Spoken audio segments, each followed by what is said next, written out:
Greetings, YouTubians, and welcome back to Wayne Sharp World, where today we are taking a look at what is easily one of the most underrated knives of the year. It is finally starting to pick up a little gain in attention, rightfully so. But I had to spend a little extra time with this because I have been loving it. I wanted to give you guys a full review of this guy right here. This is none other than the Taccom Unnamed. Now, before I go any further into this review, I want to thank you guys for tuning in today. If you like what you see, do me a huge favor, hit that subscribe button, follow along, and I will continue to bring you the content. Now, let's take a look at some overall specs on this knife right here. We have an overall length coming in at 8 inches with a blade length of 3.44 inches and a blade thickness right around 126 thousandths. Blade steel, Magna Cut, 62 to 63 HRC, a job well done. Love this blade. Love this blade. It's very different. It serves just about any purpose you need from a blade. We have a very aggressive clip point style blade with a flat grind, handle length coming in at 4.56 inches, handle thickness at 539 thousandths. Fills the hand so nice. Titanium handle material. Of course, you got that unique knurled button lock there, which is one of the things that make this knife so good and so underrated. A user of a right hand only tip up carry. A weight coming in at 4.9 ounces. Manufactured by Bestech. This is a heavy hitter here, guys. Manufactured by Bestech for a price of $270, $269.95. For a Bestech manufactured knife with Magna Cut, 62 to 63, that's a solid offering. I'm not saying it's a blowout deal of the year, but it's a very competitive, solid offering given the market. Really like the overall makeup of this knife in terms of what you're getting for what you're paying. Let's take a look at some size comparisons here and see how it stacks up with others. What do we have? This is a pretty big knife, so I gotta find big knives. Actually, this one right here, the Kumu Padre, is a nice little comparison. Probably the best comparison I have. And to be honest, I wasn't even going to use this. It happened to just be sitting on the side, and I was like, well, wait a minute. The blade shape, the length, very nice comparison there. I tickled myself there with that. Here we have the Civivi Praxis. And a little longer, the Praxis is a little longer than the Unnamed. But let's see what else we have. I'm going to leave that Padre up there because that is like literally the best size comparison you can have for it. Here's one that might be pretty good. The Kizer Militar. Let's see how that does. There we go. In terms of length, it's right there with the Militar. I think that's enough. I don't think we need to go through a whole lot more for these size comparisons. But I do want to do just a closer kind of, yeah, look at that. Nice comparison there.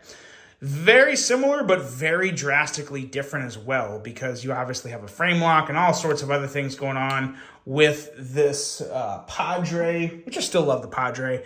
But yeah, this guy here is quite a unique one in terms of the handle and the blade. There's two unique things about each aspect of the knife that I think really make it stand out.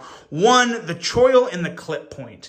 I love the choil on this blade, and I love this clip point because it makes for a very slicey blade.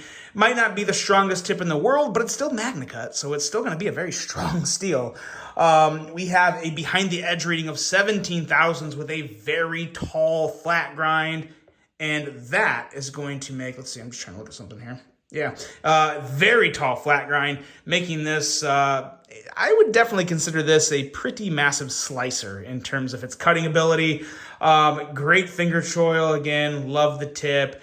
All the jimping you need if you need to really reach up and just kind of power through or just drive that tip through something. You have that with the jimping up here. It's just a good looking blade in my opinion. I think it looks really good. It's different, it's out there, but at the end of the day, it works really well with the handle and it just looks good. Really love the blade cutout too. Nice big blade cutout, can be deployed whether you're using the bottom portion or the top portion. Very good there. You know, they could have put a front flipper tab on, but they decided not to, and I'm okay with that because this right here is all I need. I love the middle finger flick. You guys know that.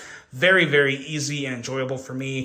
And if you don't want to finger flick it, you can still use the button lock, which is a great button lock. Some awesome knurling there.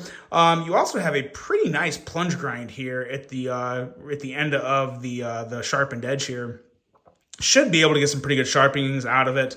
And yeah, just a really, really nice blade shape. Really nice, unique, slicey. And the handle, the really unique part of this handle is right here, this lasered micro milling. It's hard to even, there, you should be able to see that. This is about as micro of a milling as you can get, but you really get the tackiness. You really get that little extra bite that makes for a phenomenal grip that is so enjoyable and so good. And I don't remember seeing this, I don't think, on any knives. I cannot think of this type of texture, this feel on a knife of anything else. I feel like everything else is usually actually just milled or CNC'd to where the lines are much bigger and it's more, you get the grip, but it's just as much aesthetic as it is for grip. As toward this, I feel like the texturing is more geared towards aesthetics only. They're not really concerned with, it's geared towards the grip and not so much the aesthetics. Did a really, really good job. I love this. I would love to see this type of texturing on more handles because it's a very functional type of grip that is going to be good for a real, true, hard user of a knife. And I think this could definitely be that for anyone who wants to make it that. You have a very strong, superior blade steel. You have excellent jimping. You have a choil. And if you don't want to use the choil, it's just as good without the choil. If you want to just kind of choke back a little and use it in your typical kind of hammer grip type of grip position, feels really, really good. The handle is going to feel good to, I think, just about any size hand. I think this is going to feel good with big hands, small hands, medium-sized hands alike. I think everyone's going to like it. The clip is very nice, perfect amount of retention, and a really good-looking clip. Normally, I would complain about the length of a clip like this. I feel like the clip, it looks long, but man, oh man, it works. And it actually looks good. It doesn't look like it's overpowering the knife. It still looks like a complement to the knife, because I don't like... Sometimes an overly big clip is kind of like thumb studs. It can kind of look like Dumbo ears on a knife, which, we want our knives to look cool. That is a part of it. I wouldn't buy the ugliest knife even if it did have the best edge. I wouldn't, and I don't think anyone else would either. So I like how the aesthetics all tie together. The way the clip follows, the contouring of the handle, all that. Aesthetically, it works. Functionally, it works just as good, if not better. It's just an excellent design. And I cannot believe, like I said, I have seen a little more of it on Instagram lately, but not a lot. Not a lot. Although that's probably because Instagram has turned into a bunch of freaking idiots and blocked everyone's content.